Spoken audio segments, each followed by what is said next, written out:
खुशामदीद। सुबह के 8:35 हुआ चाहते हैं। आज 14 तारीख है मार्च की और इस वक्त आप प्रोग्राम देखना शुरू कर चुके हैं जी सलाम जेके गुलिस्तान न्यूज़ का मॉर्निंग शो। मैं हूं आपका मेज़बान इशफाक गौहर।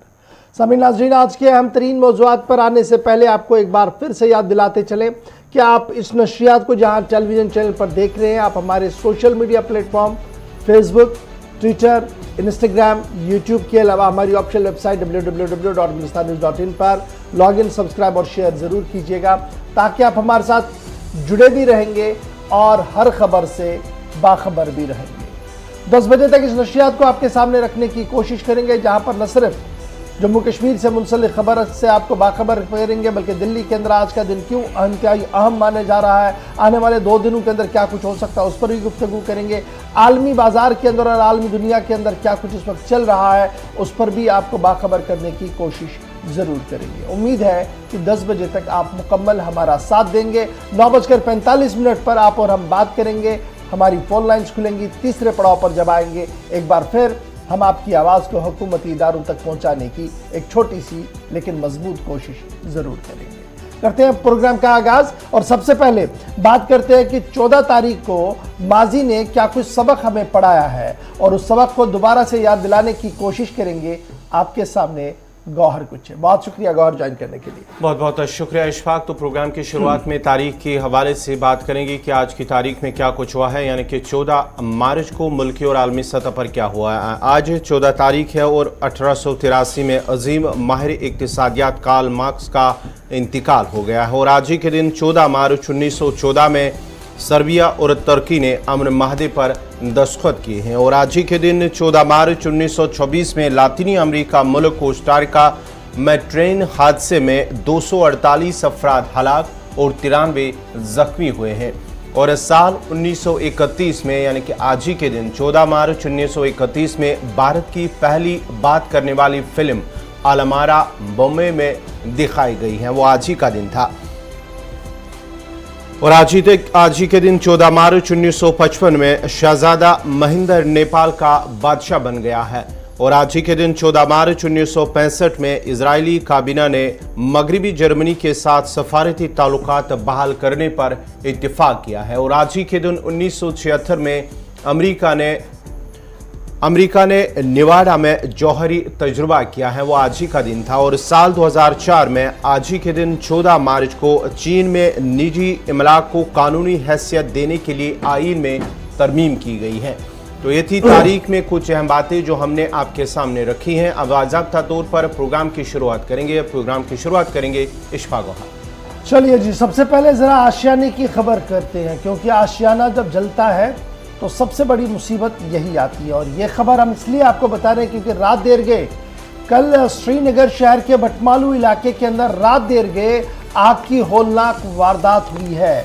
और इस आतिशज़दगी के नतीजे में कई मकान जो है वो नजर आतश हुए हैं और आशियाने जो है वो सब के सब बिखर चुके, जल चुके। और अगर आसपास की बात करें तो सबसे पहले मकामी आबादी सामने आई, उसके बाद फायर एंड इमरजेंसी सर्विसेज ने कई घंटों की मशक्क़त के बाद इस ख़तरनाक आग को काबू में ले लिया।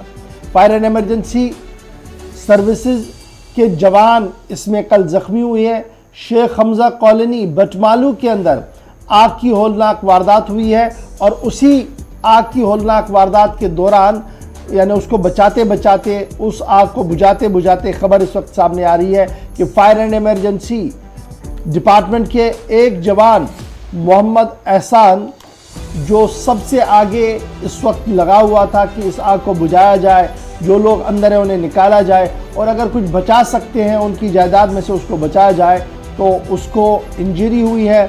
उसका राइट हैंड और उसके हाथ, उनके दोनों हाथों पर जो है वो शदीद ज़ख्म लगे हैं। शेख हमजा कॉलोनी के आग के अंदर जो कल शेख दाऊद कॉलोनी के अंदर जो कल यहाँ पर यह आग लगी है जी भटमालू के अंदर, मकामी आबादी ने भी इसको बचाने की भरपूर कोशिश की और कई घंटों की मशक्क़त के बाद तकरीबन 11 बजे के आसपास ये आग रोनुमा हुई है और 12 साढ़े 12 बजे भी फायर एंड इमरजेंसी सर्विस के अमला वहां पर लगातार लगा हुआ था ताकि और ये आग ना फैले। अब आपको याद होगा, जिन्होंने बटमालू एरिया को देखा होगा उन्हें इस बात का इल्म होगा कि पास पास में मकान है और पास पास में मकान होने की वजह से कितनी भयानक सूरत हाल पैदा हो सकती थी अगर इस पर बर वक्त कार्रवाई नहीं की जाती। बर वक्त कार्रवाई हुई और कहीं ना कहीं जो और आशियाने थे वो जलने से बचे हैं। तस्वीर आपके सामने है रात 11 बजे जो आग की होलनाक वारदात शहर श्रीनगर के बटमालू इलाके के अंदर हुई है।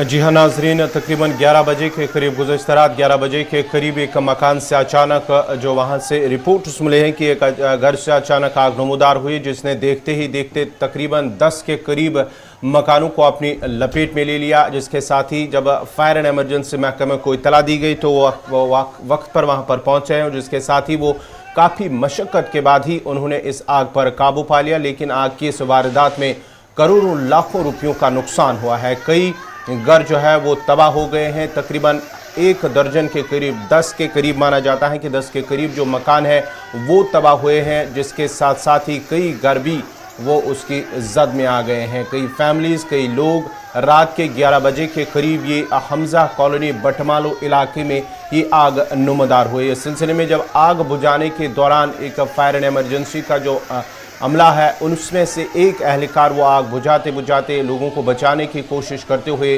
वो भी जख्मी हुआ है। उनके दोनों हाथों पर चोटें भी आई है। चलिए जनाब, अब बढ़ते हैं जी आगे। बात जरा रियासती हदबंदी की करते हैं। जम्मू कश्मीर को लेकर हदबंदी का अमल कहां पर पहुंचा है और किस पड़ाव पर अब हदबंदी कमीशन ने अपने काम को पहुंचा है, उससे आपको बाखबर करते हैं। और खबर इस वक्त की सबसे अहम और बड़ी यह है कि जम्मू कश्मीर में हदबंदी के मामले पर हदबंदी कमीशन ने अपनी रिपोर्ट सामने रख दी है और अब ये रिपोर्ट यानी हदबंदी की जो नई रिपोर्ट है वो अवामी तासरात के लिए अवामी डोमेन में रख दी गई है और 6 दिन का वक्त दे दिया गया है। यानी आज से 6 दिन तक अवाम जो है वो इस पर एतराज़ात कर सकते हैं। तहरीरी तौर पर उन्हें कह दिया गया है कि 21 मार्च तक अगर कोई ऑब्जेक्शन हदबंदी कमीशन को लेकर है तो 21 तारीख तक, 21 मार्च तक वो वहां पर पहुंचा सकते हैं। पैनल जम्मू कश्मीर का दौरा करेगा। कमीशन, जैसे हमने पहले ही आपको कहा था कि क्राइटेरिया है जी, उस क्राइटेरिया को भी पूरा करेगा। 21 मार्च तक अवाम यानी पॉलिटिकल पार्टियां, रीजनल पार्टियां, सोशो रिलीजियस ऑर्गेनाइजेशन या अवामी सतह पर जो भी रद्दअमल देना होगा 21 तारीख शाम 4 बजे तक वो रद्दअमल जो है वो दे सकते हैं, अपनी बात रख सकते हैं। उसके बाद 28 और 29 तारीख 2 दिन जम्मू कश्मीर के दौरे पर हदबंदी कमीशन होगा। यानी पूरा कमीशन रंजना प्रकाश देसाई की सरबराही में ये जो कमीशन है 2 दिन के दौरे पर जम्मू कश्मीर में रहेगा। 28 तारीख को कश्मीर, 29 तारीख को जम्मू, ये फिलहाल टेंटेटिवली बनाया गया है।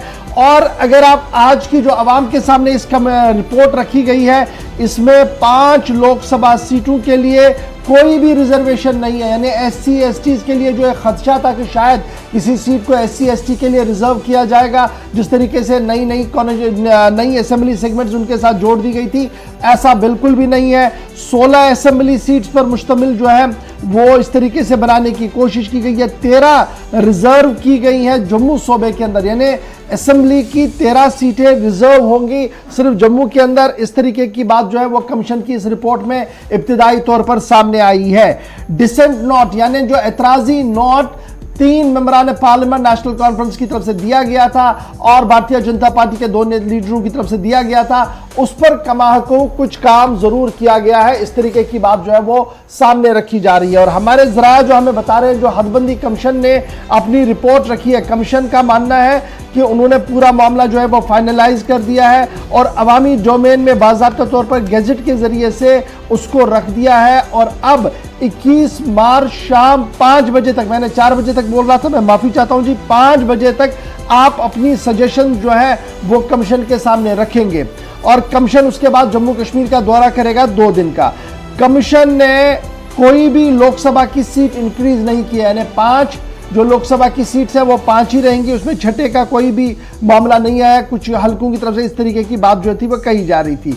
और इसी तरीके से पार्लियामेंट्री कॉन्स्टिट्यूंसियां जो है, इसमें कोई भी कॉन्स्टिट्यूंसी आपकी एससी नहीं है, एसटी नहीं है, न एससी है पार्लियामेंट्री कॉन्स्टिट्यूंसी, न एससी और ना ही एसटी पार्लियामेंट्री कॉन्स्टिट्यूंसी बना दी गई है।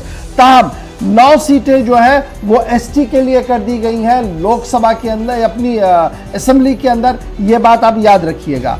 7 सीटें जिन्हें रिजर्व किया गया है एससी के लिए, शेड्यूल कास्ट के लिए, वो जम्मू रीजन के अंदर होगा। रामनगर जो उधमपुर की कॉन्स्टिट्यूंसी है जी, डिस्ट्रिक्ट, फिर उसके बाद कठुआ साउथ जो कठुआ डिस्ट्रिक्ट का है, रामगढ़ जो सांबा डिस्ट्रिक्ट का है, बिश्ना, सुचीतगढ़, मड, अखनूर जो जम्मू की डिस्ट्रिक्ट के हैं, इन्हें फिलहाल इन 7 की 7 को एससी के अंदर जो है वो रिजर्व कर दिया है। ये 7 असेंबली कॉन्स्टिट्यूंसियां जो है वो रिजर्व कर दी गई है एससीज के लिए। आपको याद होगा कि कुछ बातें मेंबरों की तरफ से कही गई थी, जैसे जुगल किशोर ने कुछ नाम तब्दील करने की बात कही थी, फारूक अब्दुल्ला वाली पैनल लेड टीम ने एतराज़ ही खड़ा किया गया था। थोड़ी बातें जो है वो हर तरफ से मानी गई है, दोनों तरफ से कमीशन ने थोड़ा फीडबैक लेकर आगे चलने की कोशिश जो है वो की है। अब कमीशन ये भी कह रहा है कि जो कमीशन का मानना है कि एक पब्लिश किया गया है जी गैजेट ऑफ इंडिया, जिसमें ये नोटिफिकेशन दे दी गई है, और ये गैजेट जो है वो डिस्पोजल पे रख दिया गया है जी, जितने भी डिस्ट्रिक्ट लेवल के अफसर्स हैं उनके पास रहेगा, ताकि उनके पास भी जो फीडबैक होगा वो भी वो देते रहेंगे।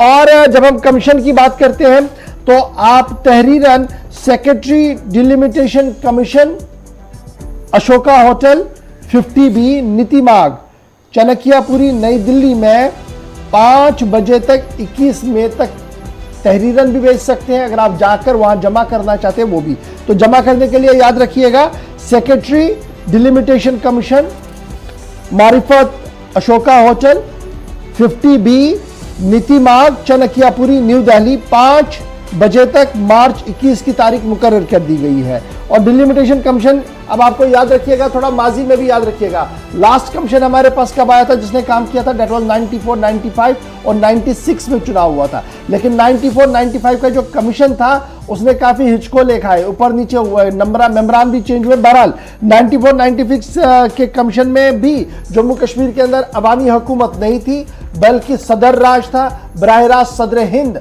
गवर्न कर रहे थे।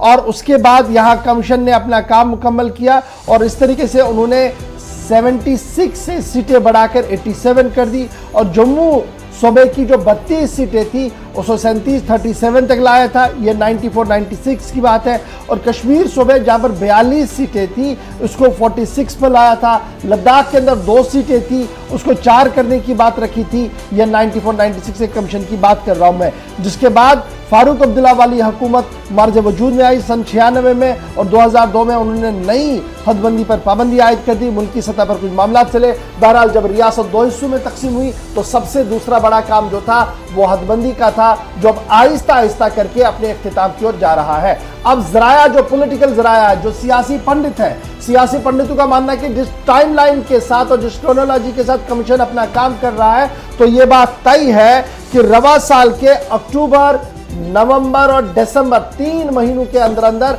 इंतखाबी दंगल जो होगा वो मुकम्मल होगा जम्मू कश्मीर के अंदर। अक्टूबर, नवंबर और दिसंबर 3 महीने के अंदर अंदर इंतखाबात को मुकम्मल करने की बात भी कही जा रही है। दफ्तर खारजा, वजारत दाखिला के जो आला तरीन अफसर हैं और जो जराया हमारे बता रहे हैं, उनका मानना है कि हालात पर गहरी नजर रखी जा रही है और मुनासिब वक्त पर मुनासिब फैसले भी लिए जाएंगे। लेकिन सियासी पंडितों ने जो पेशन गोई की है वो ये है कि नई असेंबली का वजूद जो होगा वो अक्टूबर, नवंबर और दिसंबर के आखिर तक बनता हुआ हमारे सामने होगा, जिसके बाद कई अहम बड़े फैसले उस नौमुंतखबा यूनियन टेरिटरी की असेंबली को लेने होंगे, जिनके इख्तियारात काफी कम है। बहरहाल ये तो बात थी जनाब डिलिमिटेशन की। फटाफट से आज आपकी नजरें दिल्ली पर मरकूज क्यों है उससे भी आपको बाखबर करते हैं और आपको बताते हैं कि आज का दिन इंतहाई अहम है, क्योंकि पार्लियामेंट का दूसरा सेशन शुरू हो रहा है। बजट इजलास का दूसरा पड़ाव आज से शुरू हो रहा है और आज के दिन पार्लियामेंट के अंदर इंतहाई अहम तरीन काम होने जा रहा है दोपहर 12 बजे, क्योंकि जम्मू कश्मीर को लेकर सालाना बजट पेश करेंगी निर्मला सीतारमण। और याद रखिएगा इसको 31 मार्च से पहले ही पास आउट करना होगा, तब जाकर ये काम आगे करेगा। फिलहाल ये तीसरा कंटिन्यूअस बजट होगा जो लोकसभा के अंदर पेश किया जाएगा और पेश करेंगी निर्मला सीतारमण। आखिरी बजट जो जम्मू कश्मीर का पेश हुआ था, जब जम्मू कश्मीर रियासत हुआ करती थी, तो डॉक्टर रसीद द्राबू थे जिन्होंने उस वक्त पेश किया था। उसके बाद हुकूमत रही नहीं, 2 हिस्सों में रियासत तकसीम हुआ। तब से लेकर या तो एडमिनिस्ट्रेटिव काउंसिल और उसके फौरन बाद लोकसभा से एक के बाद एक बजट जो है वो आता रहा। और आज सालाना बजट का तखमीना क्या कुछ होगा और बजट के अंदर क्या कुछ है, तफसील के साथ आपको बताएंगे गौहर कुछ है। लेकिन दोपहर 12 बजे हम कोशिश करेंगे कि बराह रास्त आपको लोकसभा भी लिए चले, जहां पर निर्मला सीतारमण खिताब करेंगे। लेकिन क्या कुछ हो सकता है, बताएंगे गौहर आप। जी हाँ नाज़रीन, आपको बताते चले कि आज पार्लियामेंट बजट सेशन का जो दूसरा मरहला है वो आज से शुरू हो रहा है। वो बाज़ाब्ता तौर पर शुरू हो चुका है और इस सिलसिले में जम्मू कश्मीर के हवाले से बजट का ऐलान किया जाएगा। वज़ीर ख़जाना निर्मला सीतारमण की जानिब से साल 2022-23 का बजट जो है वो पेश किया जाएगा। और माना जाता है कि आपको बता दें ये भी चले कि ये तीसरा जो बजट है 5 अगस्त 2019 के बाद ये तीसरा बजट है जो बराह रास्त पार्लियामेंट से ही पेश किया जा रहा है। और इस आज के इस बजट सेशन में माना जाता है कि तकरीबन 1 लाख करोड़ जो है वो जम्मू कश्मीर के लिए बजट पेश होगा, इसकी उम्मीद की जा रही है आज ऐवान के अंदर, पार्लियामेंट के अंदर। यानी आज 1 लाख करोड़ रुपए का budget union territory Jammu Kashmir के लिए निर्मला सीतारमण सामने रखने जा रही है। याद रखिएगा साल 2020-21 के लिए हमारा जो आउटले था यूनियन टेरिटरी का, दैट वाज 1.01 लाख, 1.01 लाख रुपया था हमारे पास बजट एलोकेशन, जिसको बाद में और भी बढ़ा दिया गया था। बहरहाल 2021-22 के अंदर 1.08 लाख से भी बढ़कर जो हमारे पास 22-23 का बजट जो है वो सामने आ रहा है। तो बहरहाल उम्मीद करें कि ये जो बजट एलोकेशन आज रखी जाएगी, इसमें सिर्फ बजट ना हो बल्कि बजट से मुंसलिक जो दीगर मामलात और अमूरात हैं जिनमें मुलाजमत एक बड़ा फैक्टर रहेगा, उस पर किस तरीके से आज निर्मला सीतारमण अपना तखमीना पेश करेंगी और क्या कुछ कहेंगी वहाँ पर। और फिर मेम्बरान कानून साजिया के अंदर जब बहस इस मामले पर होगी,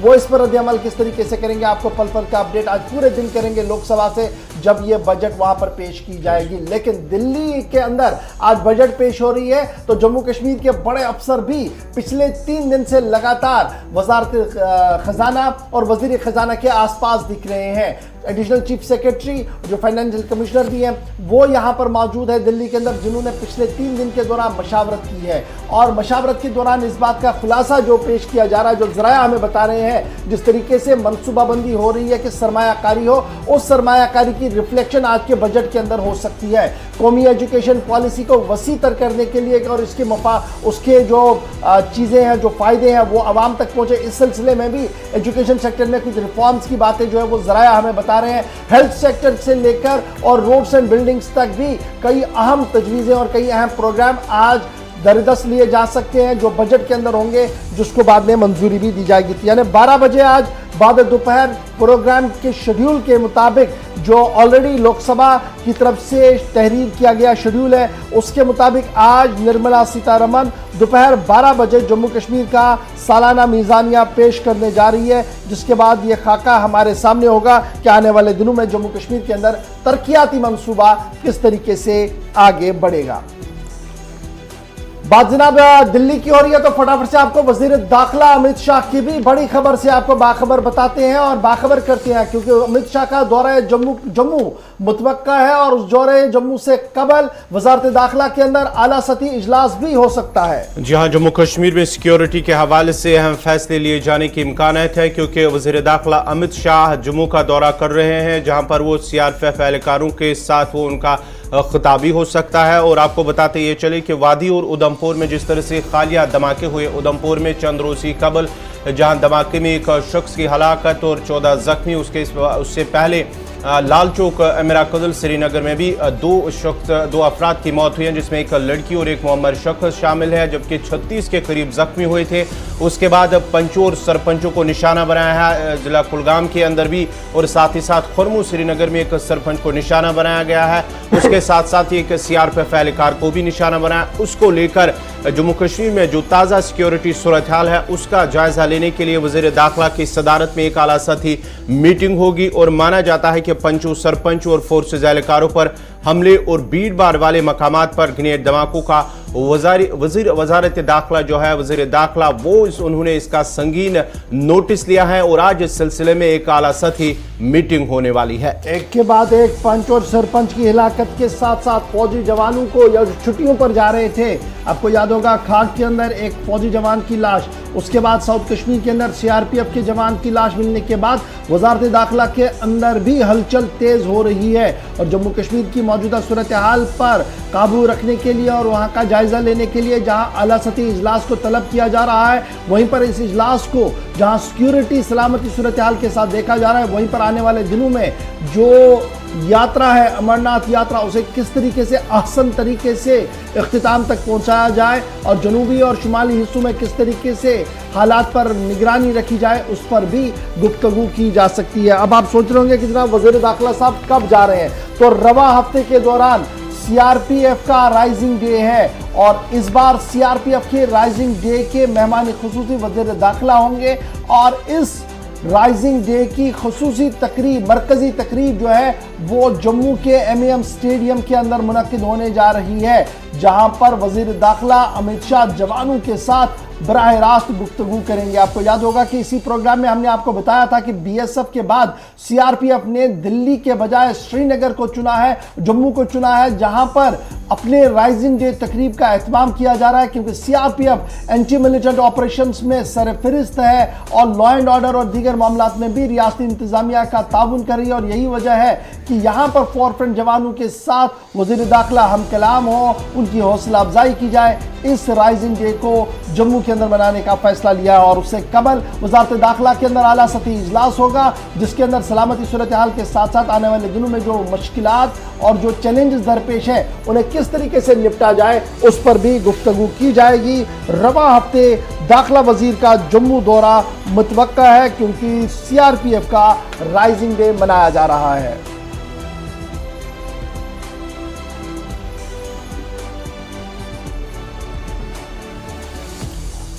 चलिए बढ़ते हैं आगे। बात अब जहां जम्मू कश्मीर की हम कर रहे हैं, वहीं पर जम्मू कश्मीर की लैंग्वेज यानी कि ज़ुबानों के हवाले से बात हो रही है। जी हाँ नाजरीन, हुकूमत की यकीन दहानियों के बावजूद भी सरकारी कामकाज में कोई फ़र्क नहीं आ सका। इस सिलसिले में अब इंतज़ामिया की जानिब से जो मरकज़ी हुकूमत की जानिब से इसका संजीदगी से नोटिस लिया गया है। संजीदा नोटिस पार्लियामेंट ने हिंदी, डोगरी, उर्दू, कश्मीरी ज़ुबानों में जो ऑफिशियल रिकॉर्ड के तर्जुमे को मंजूरी दी थी, इस सिलसिले में सिविल सेक्रेटरीट में सुस्त रफ्तारी से इस हवाले से काम चल रहा है। उसके साथ साथ ही जहां हुकूमत की यकीन दहानी भी की गई थी कि इस पर काम होगा, लेकिन उसमें ज़मीनी जो अगर हम ज़मीनी सतह पर देखें तो उसमें कोई फ़र्क नज़र नहीं आ रहा है और इस सिलसिले में सिविल सेक्रेटरीट में कामकाज बड़ी सुस्त रफ्तार से चल रहा है। कामकाज में सिर्फ दफ्तरी रिकॉर्ड को नहीं बनाना था, बल्कि आपने उन सभी जुबानों के अंदर अपनी ऑफिशियल वेबसाइट्स को भी लाना था, सरकारी वेबसाइट्स को लाना था,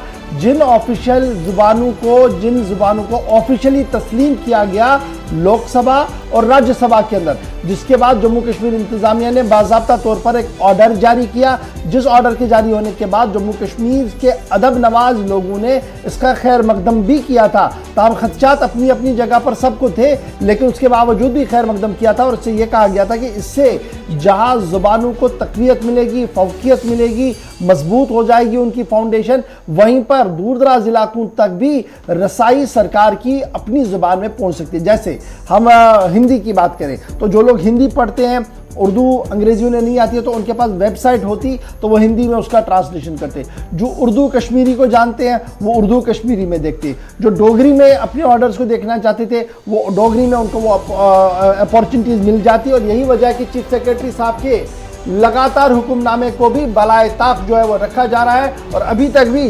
जुबानों के ऑफिशियल होने के बावजूद भी कोई बड़ा कदम देखने को नहीं मिला है जो विजिबल हो अवाम के सामने। हो सकता है सरकारी फाइलों के अंदर कोई बात हो। सीधे चलेंगे श्रीनगर, हमारे साथ हिलाल हांजूरी साहब ज्वाइन कर चुके हैं।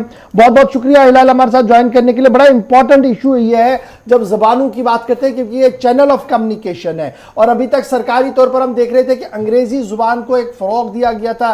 जो हमारी ऑफिशियल वेबसाइट्स है वो भी अंग्रेजी में है, साइन बोर्ड्स तक हमारे अंग्रेजी में लगे रहते थे। उसके बाद एक चलन हमने देखा था कि जो सिविल सेक्रेटरीट के अंदर मिनिस्टर्स बैठे थे, कमिश्नर्स बैठे थे, तो वो उर्दू की तख्तियां अपने बोर्ड के बाहर लगा रहे थे। अब हालात बदले हैं, मामलात बदल चुके हैं अगस्त की उस तारीख के बाद, तो कई जुबानों को सरकारी तौर पर अब एक्नॉलेजमेंट मिल चुका है। लेकिन जो हम खबर बता रहे हैं कि एक्नॉलेजमेंट तो हो गया है, सरकारी मोहर तो लगी है, लेकिन खजाने से जो बाकी काम होना था वो अभी तक नहीं हो पाया है। तो क्या हम ये समझे कि ये जो पूरा मामला है ये अभी वहीं पर है, जीरो पड़ाव पर है जहां पर इसको पार्लियामेंट ने शुरू किया था?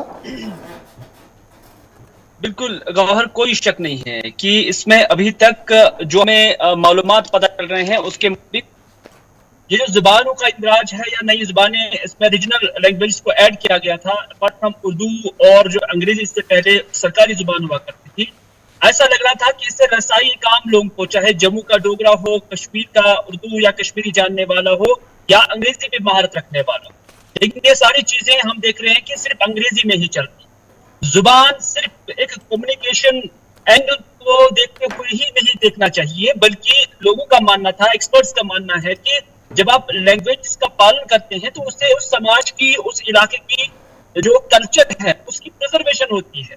तो इस वजह से यहाँ पर भी इसे ख्याल को मद्देनजर रखते हुए लैंग्वेज को सरकारी जुबानों के अंदर ऐड किया गया था। लेकिन जब आप आज सरकारी दस्तावेज से लेकर सरकारी वेबसाइट्स तक देखेंगे तो वहां आप अंग्रेजी के सिवा कुछ भी नहीं देख पाओ।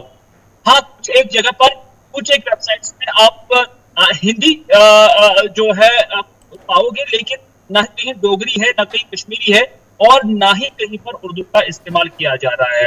हालांकि दिल्ली सरकार के अंदर मैं क्या कर रहा था, दिल्ली सरकार के अंदर ऐसा लग रहा था कि कहीं अंग्रेजी में भी है और उसके साथ साथ में भी है और उसके साथ साथ जो है उर्दू में भी है। लेकिन कश्मीर के अंदर जहां उर्दू हो, कश्मीरी हो या उसके साथ साथ डोगरी हो, ये रीजनल लैंग्वेज अगरचे यहाँ पर सरकारी जुबानों के अंदर ऐड भी किए गए हैं, लेकिन सरकारी दस्तावेजात से लेकर सरकारी वेबसाइट्स तक, सरकारी फाइलों तक कहीं पर भी इसका इदराज नजर नहीं आ रहा है।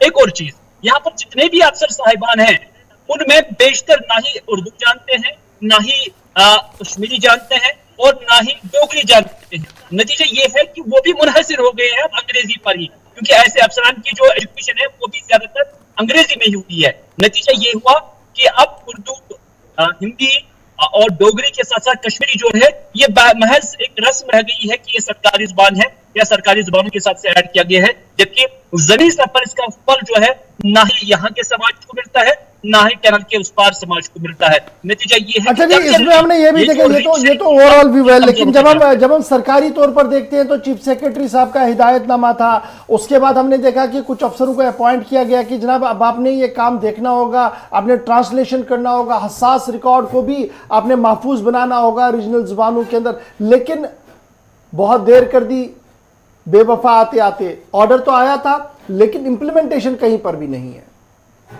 देखिए, और इससे पहले भी जो चीफ सेक्रेटरी साहब थे उनकी जानिब से भी इस तरह का जो है स्टेटमेंट और ऑर्डर आया था, लेकिन उस पर कोई अमल नहीं हुआ।